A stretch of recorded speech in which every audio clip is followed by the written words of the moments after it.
everybody, and welcome back to Screen Stars, and welcome to another of my classic film reviews. Now, I was thinking I've been doing some classic film reviews recently of some of my favourite actors. I would review 3 of their classic films and then do my top 10 list of my favourite films with those actors, actresses or directors.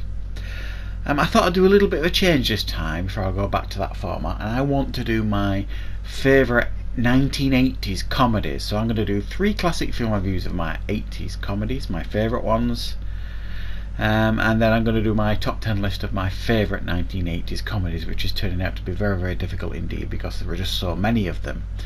However, it gives me great pleasure, and this is a film I've been looking forward to review for quite some time, and it is the 1981 comedy written and directed by Steve Gordon, Arthur, a film that stars one of my comedy heroes, Dudley Moore, Liza Minnelli, and the late great Sir John Gielgud. And this is easily one of my favourite comedies of all time. I grew up on this film, absolutely loved it, and I still do. I've watched this again to prepare for this review, and it's probably a good maybe 10 years since I last saw it. Oh, and I was crying laughing watching this film again. It is just so damn funny. And if you don't know, this film focuses on Dudley Moore's character, Arthur Barke, who is a considerably rich playboy, and he spends his days getting drunk, being a playboy, doing what he wants, sleeping with prostitutes. He's got not a care in the world. He gets in the press. He's an embarrassment to his family, but he doesn't care.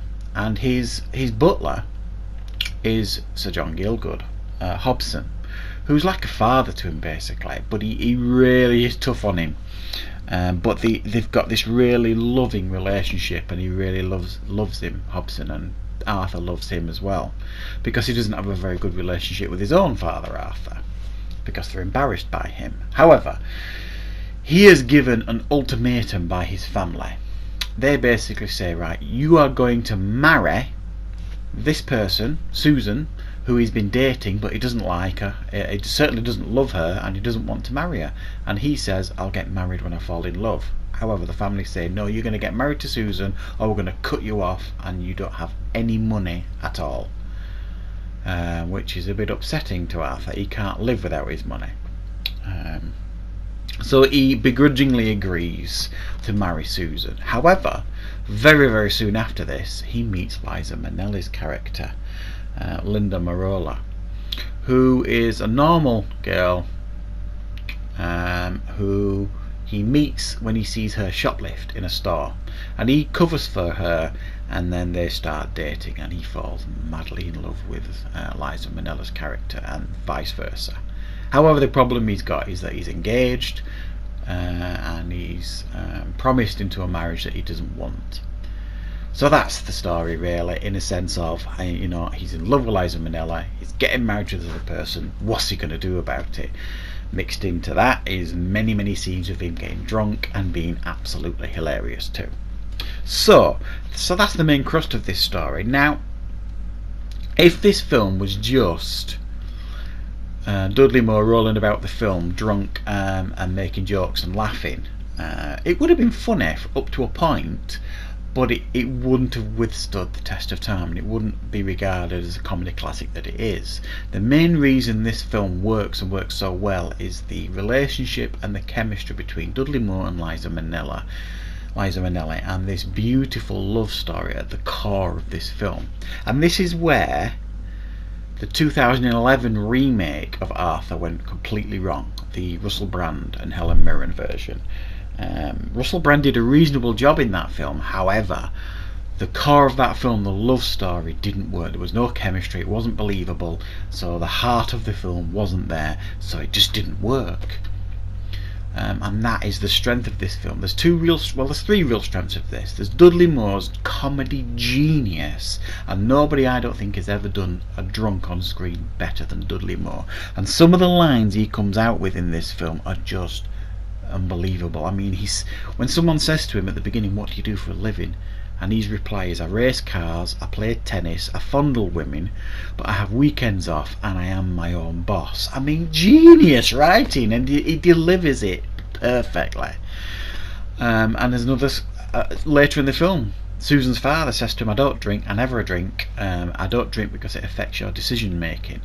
And Dudley Moore's reply to him, because he's blind drunk, is, you may be right, I can't decide. And the film is littered with these beautiful, genius lines throughout it, delivered perfectly by Dudley Moore, and he is a star in this film. It made him a star in America, this film. So he's unbelievable. Liza Minnelli is fantastic too, and great chemistry between them, and the love story is the heart of the film. But also John Gielgud, who won the Oscar for Best Supporting Actor for his role as Hobson, delivers this unbelievable performance as Arthur's butler. It's funny, it's uplifting, and heartbreaking as well later in the film. And if you've seen the film, you'll know what I mean by that. So I just absolutely delight with this film. I even liked Arthur 2 on the Rocks, even though it's a filtered down version of this film, really. I was just so delighted to get Arthur back on screen again, and Dudley Moore and Liza Minnelli's chemistry was still there in the sequel, even though it isn't as good as the first one, but it is certainly watchable. So I will say that this is a perfect comedy in every way. I don't think there's flaws in this as a comedy. It's endlessly watchable. It's a 10 out of 10 for me. It's a film that I can watch any time, and I'm a bit sad that it's taken me so long to watch it again after nearly 10 years, probably, maybe less than that. But yeah, ultimate 80s comedy, absolute classic, and definitely will be making my top 10. So if you haven't seen the 1981 version of Arthur, what are you doing? You really must make the effort to watch it. It will enlighten your life, it'll give you a laugh, and it will remind you what a comedy genius Dudley Moore really was. So thank you very much. I shall see you next week for another 80s comedy film review, and I shall finish after I've done my third one with a top 10 list of my favourite 1980s comedies. So pop in the comments some of your favourite 1980s comedies. You never know, one of them I might be reviewing, and one of them certainly might make it into my top 10 list. So thank you very much for watching, everybody. I'll see you next time on Screen Stars.